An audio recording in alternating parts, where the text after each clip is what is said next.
C'est le plus grand stade de France. Il peut accueillir plus de 80 000 personnes. Un stade qui a ouvert ses portes 6 mois seulement avant la grande victoire des Bleus en 1998. Et je vous propose aujourd'hui d'aller faire un petit tour avec moi dans les coulisses de ce haut lieu sportif. C'est parti. Et me voici au point culminant du Stade de France, dans les tribunes. On est à 50 mètres de hauteur. Le toit du Stade de France, il fait 13 000 tonnes. Et la Tour Eiffel, elle fait 10 000 tonnes. Alors on a au-dessus de notre tête un toit qui est plus lourd que la Tour Eiffel. C'est 700 000 € d'entretien par an, la pelouse du Stade de France. Il y a 5 jardiniers. Et à ton avis, qu'est-ce qu'on fait au Stade de France? On joue au foot, non? Au foot, mais pas qu'au foot. Il y a du rugby, des courses de voitures sur glace, on a des courses de moto, on a également des pistes de ski qui ont été faites ici. Oui, il y a même eu des plages, des tyroliennes. Voilà, ce stade, il est vraiment multifonctionnel. Mais c'est curieux, Robin, parce que quand je me promène dans les allées du Stade de France, on a l'impression qu'on est presque sous terre. Exactement. Le stade, il est semi-enterré de 11 mètres. Et ça, c'est pour plusieurs raisons. Les architectes, à la construction, ils avaient comme interdiction de dépasser la basilique Saint-Denis. La basilique Saint-Denis, en fait, c'est le patrimoine culturel de la ville et c'est le point culminant. Et en plus de ça, on a des escaliers monumentaux. C'est les escaliers qui permettent d'accéder aux tribunes supérieures. Ces escaliers sont déjà assez grands. Et du coup, avec 11 mètres de plus, ça fait plus de marches à monter. C'est aussi pour ça qu'on a enterré le Stade de France. Nous sommes au niveau de la tribune présidentielle. Alors là, tu es sur le podium, c'est là qu'ils viennent récupérer leur trophée. Tiens, tu peux même t'asseoir ici, Ariane.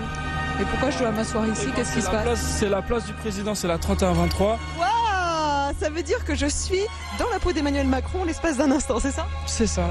Et il y a même Brigitte, normalement, qui est juste ici. Chut, Brigitte, j'écoute. Et juste en bas d'épée du président, il y a aussi une télé pour retransmettre le match ou lui adresser des messages privés. Imaginons qu'il y a un attentat à côté, on lui dit attention attentat, plus votre réfugié. Ah oui, mieux vaut le savoir, effectivement. Où est-ce que tu m'emmènes là? Alors ici, on est au niveau de l'entrée des joueurs. C'est l'arrivée du quart des joueurs. C'est la voie de dessert intérieure. Elle fait 900 mètres de périphérie autour du stade. Waouh, il y a carrément un périphérique dans le Stade de France. Exactement, c'est ça. C'est une ville dans la ville. Il peut y avoir jusqu'à 5000 personnes ici à un événement. On amène le montage pour les scènes, on amène le montage pour les courses de voitures lorsqu'il y a des tonnes et des tonnes de glace à amener. Et il peut y avoir jusqu'à 200 semi-remorques entre la pelouse et le terrain. Il y a les bouchons. Marianne, t'avais ton permis pour circuler comme ça? Non. Non, alors il va falloir que tu me suives à la prison, s'il te plaît. Quoi? La prison? Mais il y a une prison ici? Oui, il y a une prison dans le Stade de France. Hop, on s'assoit. Mais je suis carrément sur la chaise électrique là. Allez, maintenant on peut les emprunter, on va dans la cellule. Hop, viens avec moi dans la cellule. Juste ici. Hop. Oh. Ah mais c'est une vraie cellule, mais c'est pas une blague. Ah non, ferme pas. Mais je suis enfermée là. Mais je suis innocente.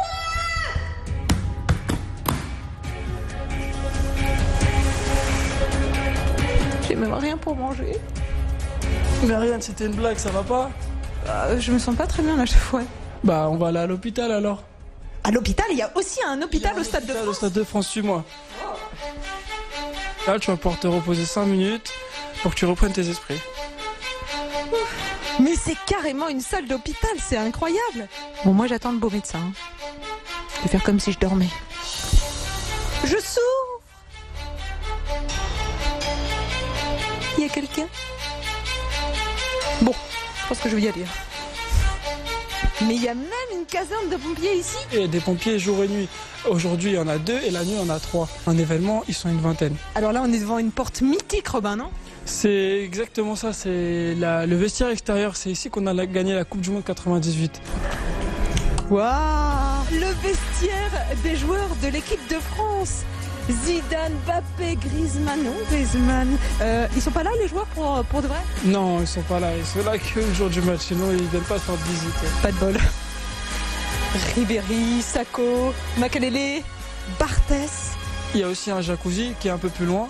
Il a déjà été rempli de champagne justement en 98. 450 bouteilles de champagne. Oh, le rêve. Ça bouillonnait de bulles de champagne. Il y a aussi des bancs de cryothérapie pour la récupération des muscles. Il y a un bureau entraîneur. Le vestiaire, il fait 200 mètres carrés. Eh bien, moi, maintenant, je peux me vanter que je suis allée dans les douches des joueurs de l'équipe de France. C'est chaud, là. Et alors, une autre autre petite pièce qui est accolée au vestiaire où on s'entraîne, j'ai l'impression ici. C'est ça, on est dans la salle d'entraînement. Ici, il fait plus chaud que dans le vestiaire, il fait jusqu'à 40 degrés. En plus de ça, on a des murs semés insonorisés pour éviter d'entendre les 80 000 spectateurs et le vestiaire d'à côté. On a également de la luminosité qui est forte ici dans ce vestiaire. Ça évite qu'ils soient éblouis à leur entrée sur le terrain. Et on y a mis des filets, comme vous pouvez le voir, car les joueurs faisaient tomber les dalles au plafond et cassaient les lumières. Voilà.